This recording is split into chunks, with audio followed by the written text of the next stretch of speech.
আমি তো পড়াশোনা করিনি, তুমি যেটা বলতে চাইছো ওটা আমার তো গাইস রাজুদার পরোটা খেতে এসেছি। রাজুদা তোমার সব ভিডিও দেখি, আমি তোমার বড় ফ্যান। বাহ, অনেক ধন্যবাদ। আমি অ্যাকচুয়ালি ভয়েস আর্টিস্ট, তো আমি মানুষের নকল করি, ঠিক আছে? আচ্ছা, আচ্ছা। তোমার একটা নকল করেছি, করবো? হাই বলে দাও। হাই।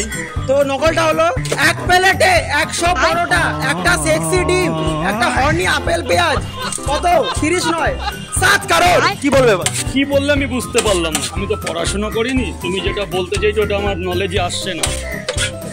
আমি যেভাবে বলি এক প্লেটে 3টে পরোটা, আনলিমিটেড তরকারি, এটা তো গাইস তোমরা বুঝতে পেরেছো? এখানে মা বোনেরা আছে, তো এমন কিছু বলো না যে তোমার সম্মানটা নষ্ট হয়। হাত কাঁপছে।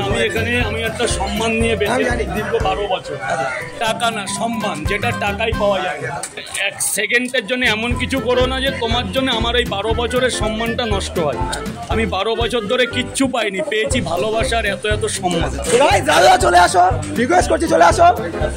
রাজুদা পকেট পরোটা খাও, রাজুদা পকেট পরোটা খাও, রাজুদা।